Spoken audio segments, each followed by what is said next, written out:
morning folks, and welcome to another helping of Mr H's Hot Pot. You join me, the girls and Mrs H, today up on Billinge Hill, which is the highest point in the metropolitan borough of St Helens in Merseyside.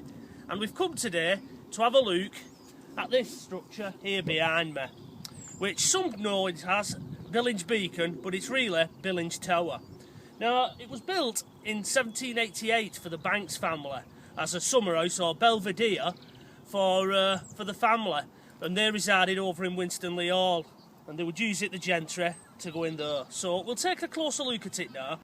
So it's built out of sandstone, which would have probably been quarried locally. There used to be a quarry just in front of me there, and it was filled in the 1980s, used as a landfill site.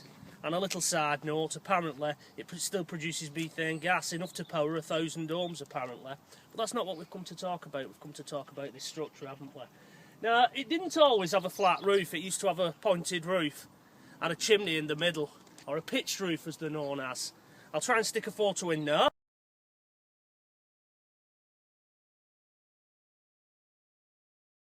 Now, it lost its roof due to a fire. In 1935 it was George V's Silver Jubilee, and there was massive celebrations across the country, and they decided to put a fire just over there, roughly where that mound is now. Whether or not that marks the spot where the fire was, I don't know.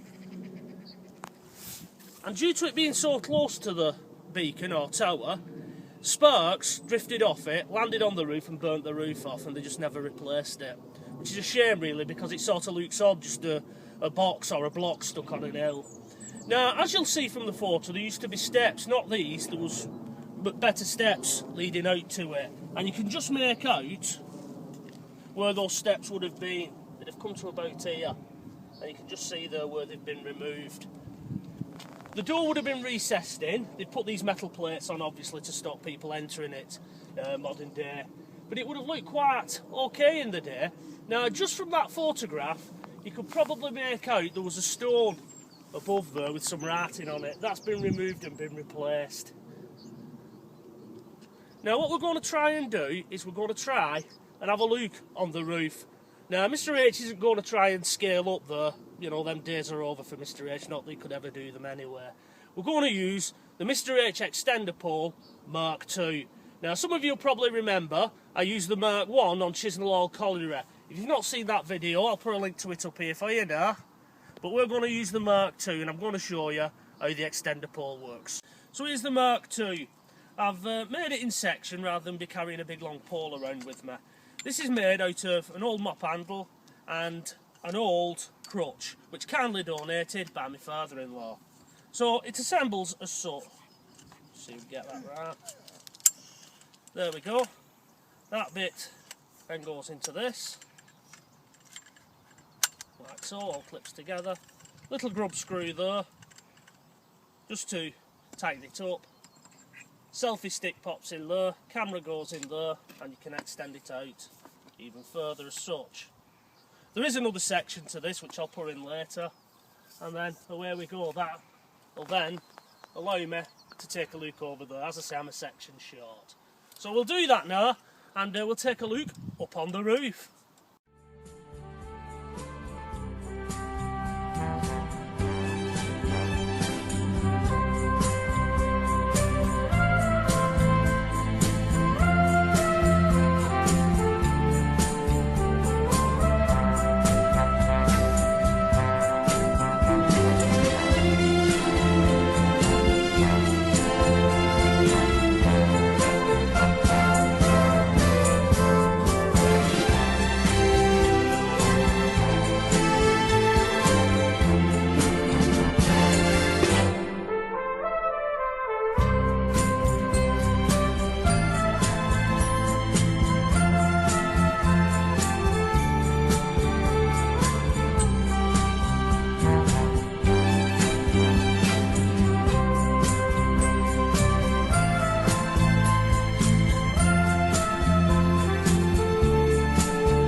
So a bit of rare footage for you hot potters. That's what it looks like on the roof of the Billinge Hill Tower. If any of you have ever wondered what it looks like up there, now you know. Shame really, it's just a modern flat roof, concrete. Obviously there's some steel bars in there to give it a bit of support, and that's it. It's not half as impressive as its predecessor, but there you go.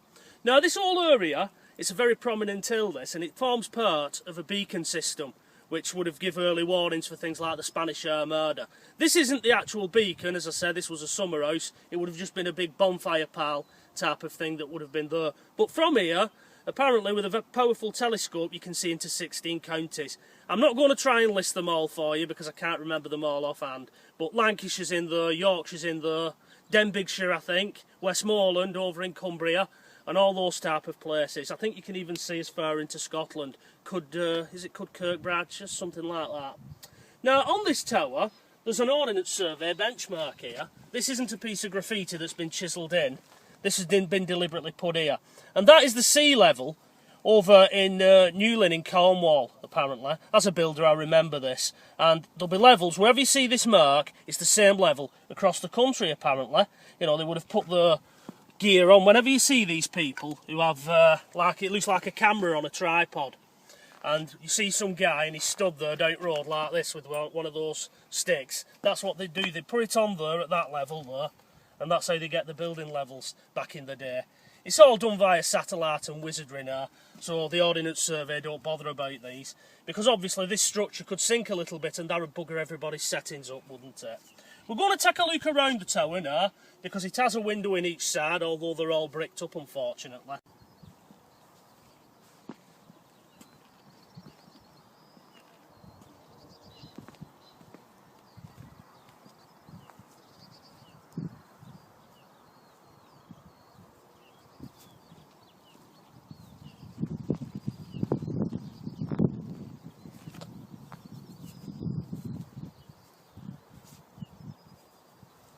Now we're going to have a little look at some of the graffiti on this tower. As I say, it's made out of sandstone, so it's been very easy for people to just come up and carve, you know, scratch it in with an old nail or a piece of metal or a key or something like that. And you get the usual rubbish on these, you know, Kaslov's Bez or something like that. But we're going to take a closer look at some of these names now. And one I've spotted here is T. Telford.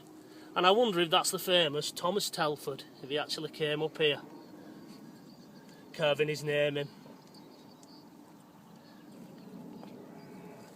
It just goes to show you really that vandalism and graffiti just isn't a modern phenomenon, is it really? It's been going on for years.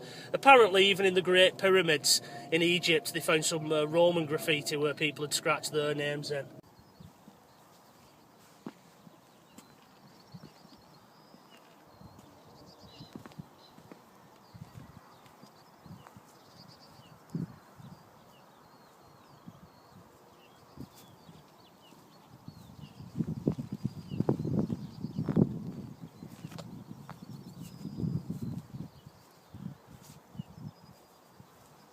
And this is a closer look at one of the elevations of the tower. As you can see here, there's one of the rather ornate windows. It would have looked very impressive back in the day, I should imagine. And there's even some remains from the old hinges still carved into the stone, and then they've put like a lead surrounding them. The shutters would have worked by closing like so, and then I should imagine they would have put a bar at the back of it. There'd have been no real need back then for security as such, because people didn't break into things. They sort of respected other people's property. Plus they could send you off to Australia for God knows how many years, couldn't they? So really, if you were going to break into somewhere, you needed to make it pay. Now this whole hill and this whole area forms part of a beacon system. There would have been like fires put on hills, and there's Ashes Beacon over there, Perbold Hill, and I think there's one right over there on Winter Hill, Rivington Pike. We'll take a look at all of them over time. This is a little series I'm going to start. But we'll take a closer look now at the ROF post that used to be here. I did have a look at one of these prior. I'll put a link up to that video now, because I can't quite remember the exact location offhand. And we'll take a closer look at this one. It opened in 1960, January I believe, and it closed in October 1968. It's capped, you can't go in it, it's just a surface structure. So we'll take a closer look at that now.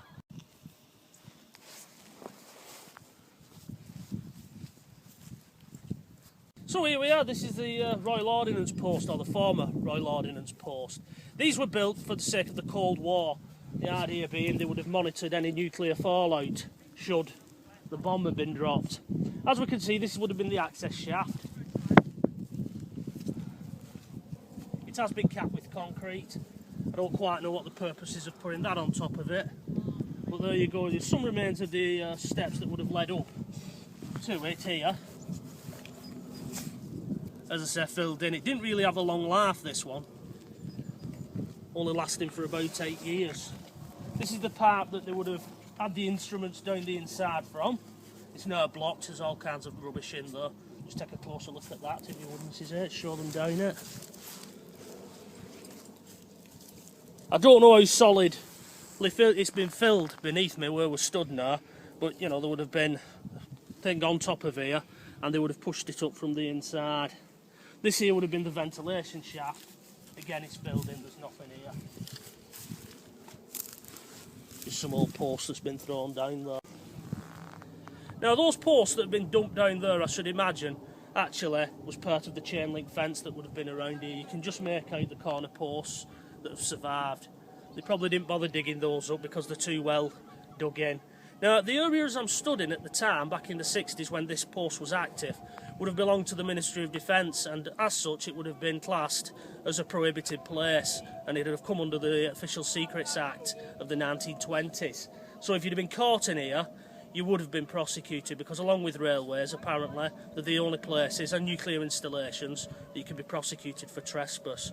So this is it. This is all that's left of this Royal Observer Corps post. Like I say, it didn't really have a long life. It only lasted for about 8 years tops.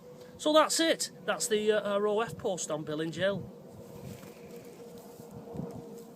Now this little structure here, many fell walkers, you know, people who go around doing wild camps and that, they'll recognise these because they're known as a trig point.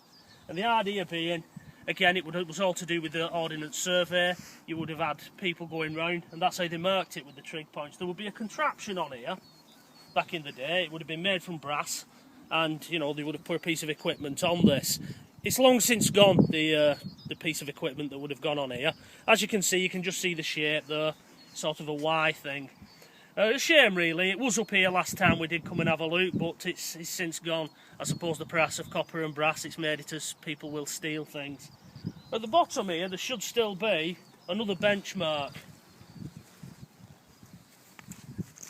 As you can see there, and as I displayed with the benchmark over on the tower, you would be able to put a piece of equipment on there, it would sit in there. The holes at the bottom are just drainage holes. It's just a simple concrete pillar. Like I said, there's people still go round and actually do a thing called trig pointing, where they'll come to them and visit them and use the maps and all that. So it's just a little interesting thing up here on Billinge Hill. So folks, that was Billinge Hill Tower. I know a few of you in my early days of making hot pot videos asked me to do this video, and I never got round to doing it. So here it is, just for you. So we're going to get off now. We're going to have a little ramble round the lovely fields and countryside around this area.